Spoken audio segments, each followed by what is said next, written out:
Okay, but let's go ahead and move on to our next story here. Now, our next story is part of our Too Good to Be True week, where we're going to talk about stories that you did not know were based on true stories, but actually were. And this one I actually knew about, because I watched the commentary I love director's commentary for movies, or writer commentary or whatever. I love behind-the-scenes stuff. It's one of my favorite things. And I was watching the director's commentary for Nightmare on Elm Street, and it had the actress who played Nancy on there. It had Wes Craven, the director, and I believe he wrote it as well. And then I think they had a producer and someone else. In the commentary for Nightmare on Elm Street, Wes Craven says, this is based on a true story. This is based on a true story. And someone else goes, what? And they're like, yeah, this Nightmare on Elm Street is based on a true story. And he weaves this tale about what happened. Now, what I'm about to tell you is referenced a little bit in the show notes. But in the show notes, it mostly just refers to an interview he did for like Cinema Blend. When you watch the commentary, which is, again, the first time I heard about it, this is the version I heard. Back in the 80s, when he was living in LA, there was a series of articles about these young Southeast Asian men dying in their sleep. What would happen is that they would start having horrible nightmares, and then they would tell their loved ones, oh, I'm having the worst nightmares. I keep having these awful, awful nightmares. And eventually they'd go to sleep, and they'd die in their sleep. And it was just these little art, as one after another, like a couple of them had passed away, but after there was a pattern, you'd see a little blurb in the newspaper, and Wes Craven would be like, I was reading the LA Times, and I'd see this little blurb, and I go, that's kind of creepy. And then eventually the LA Times ran a longer story in 1981 about one boy in particular. And again, he was from Southeast Asia, and he began having these nightmares. And he says, if I fall asleep, I'm going to die. And his parents were really concerned, and they take him to the doctor, and they're trying to get him to sleep, and they're trying to put sleeping pills in his stuff, and he's like refusing it. He's refusing treatment. He's drinking a bunch of coffee. He refuses to go to sleep. He's like setting alarm clocks to go off at random times so he can't accidentally doze off. He stays awake for 4 days. And then finally, in the end, he falls asleep. I think it was on the couch, and the parents are like, oh, finally, it's over. And they take him into the bedroom, and then they hear him yelling, and they go in there, and he's dead. The end.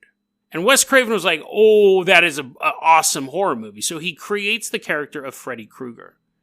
And it's funny because you're watching the commentary of this movie of this dude just butchering people.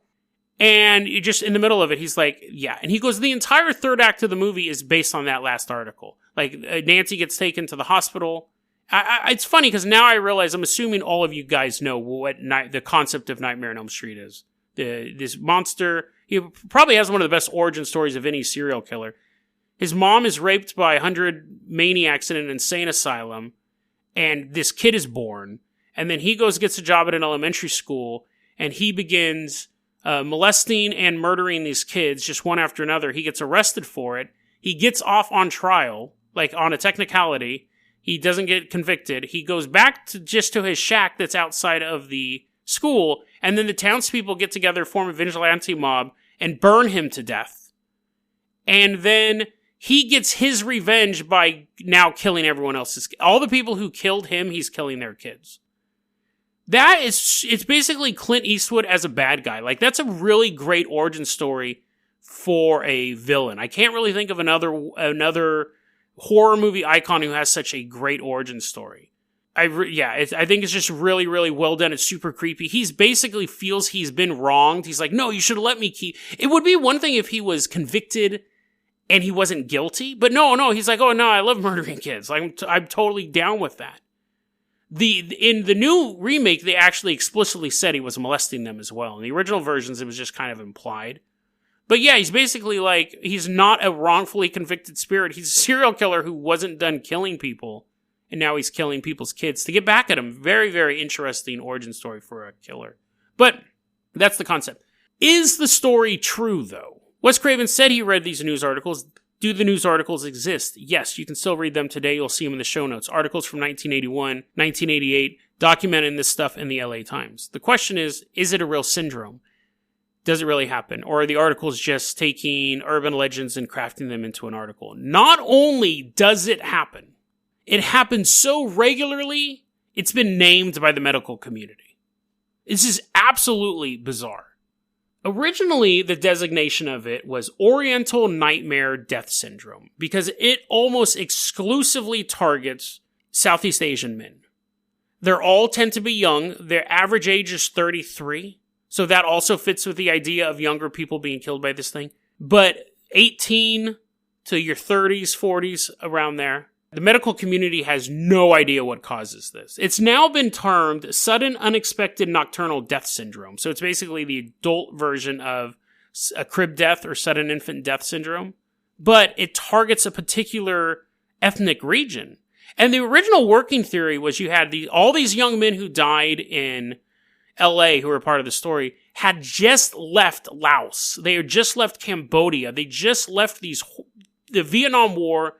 You know, the Americans pulled out, and it was still just a total quagmire, garbage heap over there, with all these regional warlords trying to consolidate power. There's death camps. You had Pol Pot. You had just these massive genocides, and people were leaving the country.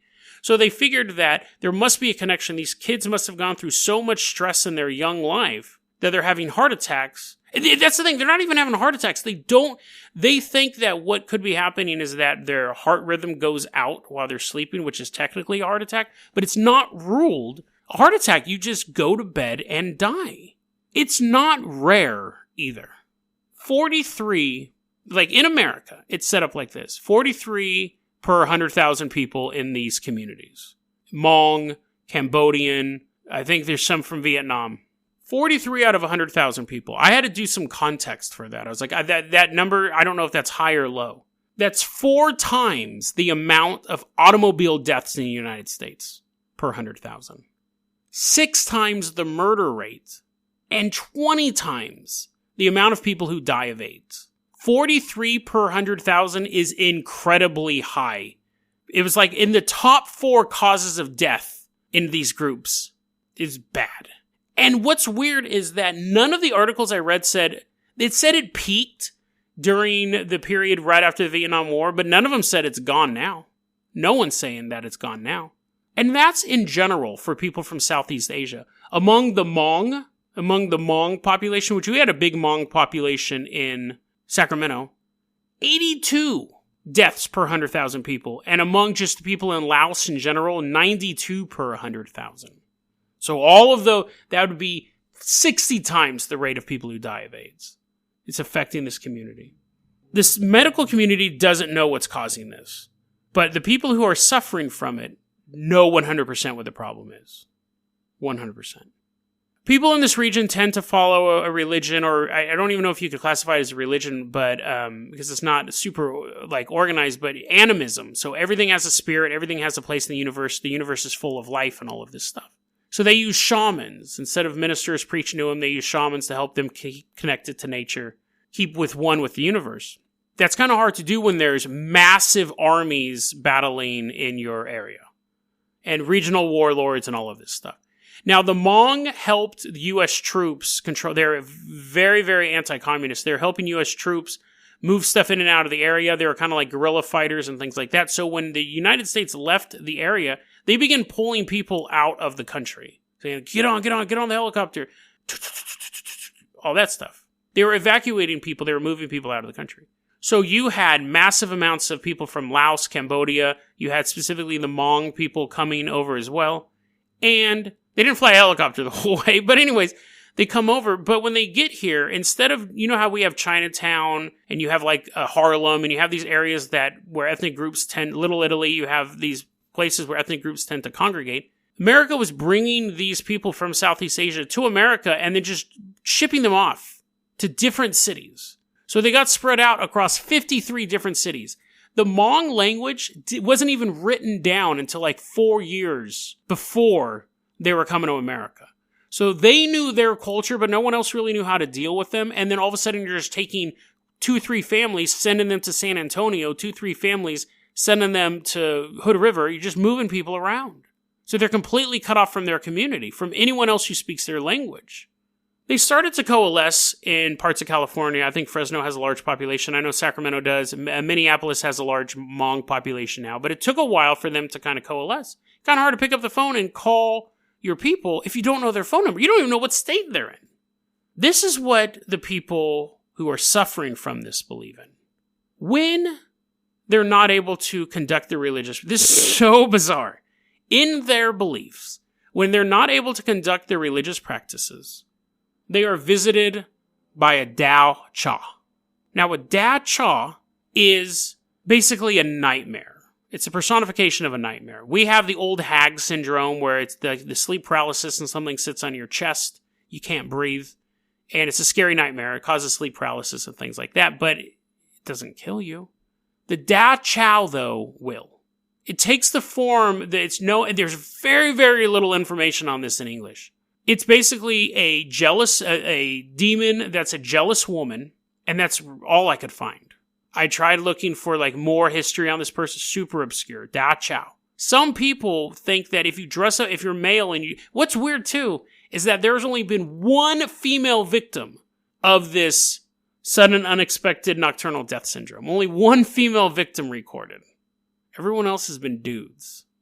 The Dao Cha was this jealous woman spirit, and some people believe if you dress up like a woman before you go to bed, she won't come after you because she thinks you're a girl. And if you're not practicing your spiritual workings every single day, the Dao Cha will notice that and come to punish you. It follows, it'll slowly walk to find you. It can sense that you're not doing what you need to be doing. But you have a bit of time. Because first you'll realize, I'm not really doing what I need to be doing spiritually. I'm not doing my workings. I'm not worshiping the earth and the spirit as I should. You go to your shaman, and the shaman gets you back on the course, does some rituals, helps purify you, gets you back into where you need to be. But let's say you don't get to the shaman right away. You'll start to have these nightmares, and they'll start to get progressively worse. And you know that these nightmares will lead to your death. You know that whatever you're dreaming about is the Dao Cha coming towards you. So at that point, you really need to go to a shaman and get blessed and have him work his magic, literally around you, protect you, and get you back to follow your religious beliefs. But you have a culture that's been evacuated from one continent, dropped on another, and spread out across 53 cities. You don't know where the shaman is. You have no way to find anyone. And that's not me being poetically ooh, look how spooky I can make this. That's what they're saying. They're saying, this is what happened. We have to follow our beliefs or this demon will kill us in our sleep. And we don't know where the shamans are. We got pushed all over the country and we couldn't find our religious leaders. So we were dying off at 43 to 96 deaths per 100,000. Massive death rate. Now, like I said, they've started to coalesce into certain areas. So you would have a peak of these demonic deaths, and then as they started to reconfigure their culture and their society and were able to come together, you would know where the shaman was. Someone would be like, oh, he's in Minneapolis. And it's not just one, you have hundreds of them, but you know what I mean? If you're dropped off in the middle of San Luis Obispo, you're not going to know anywhere where there's a shaman at. So to them, to the Southeast Asian communities that are suffering from this or suffered from it, again, there's nothing saying but then it stopped. There's no resources saying it only happened right after Vietnam War. They're saying it peaked. There's nothing saying it's over with. They're saying, listen, we know it's not sudden. We know it's coming. It's not unexpected because we're not following our religion. And the medical community goes, well, maybe it's this. Maybe it's this. Maybe it's this. Maybe it's this. And these young men just were dying. Part of me thinks that there has to be a medical reason for this. Some sort of genetic trigger in people from that region of the world. It happens over there as well, but not as high, which could be we don't have the record keeping, we don't have the medical facilities or the will to go over there and study this stuff.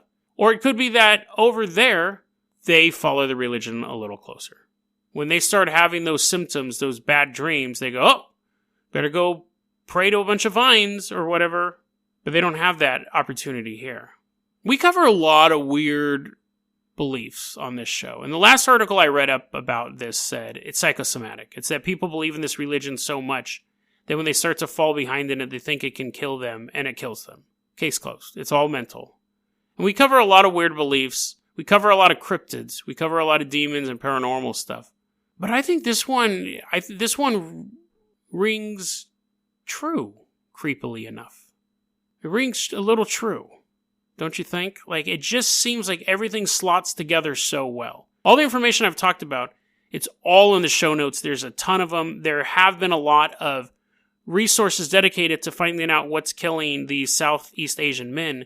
But when it gets to the demon stuff, the trail just goes cold. We talk about angels and demons. We talk about demonic possession. We had that episode yesterday. We talk about all of this stuff. And people go, oh, that's faith, or, that's real, or, whatever. It's fake, it's a mental illness, all that stuff. But when we have a repetitive, verifiable cause of death, and people going, this is why it's caused. It's because of this paranormal event. At what point does the scientific community just keep shaking its head and going, no, that's impossible? And then again, even if they admitted it was true, what would you do about it? How would society have to restructure itself if they said, yes, if you are a Southeast Asian man and you don't pray to plants, you will be killed by a demon woman? Next up on the news, 49ers had a passing play. I don't know anything about football, but you know what I mean? Like, if that was ever reported as fact, here's the thing. There's more evidence about this than there is evidence for Bigfoot. There's a cause and effect relationship here.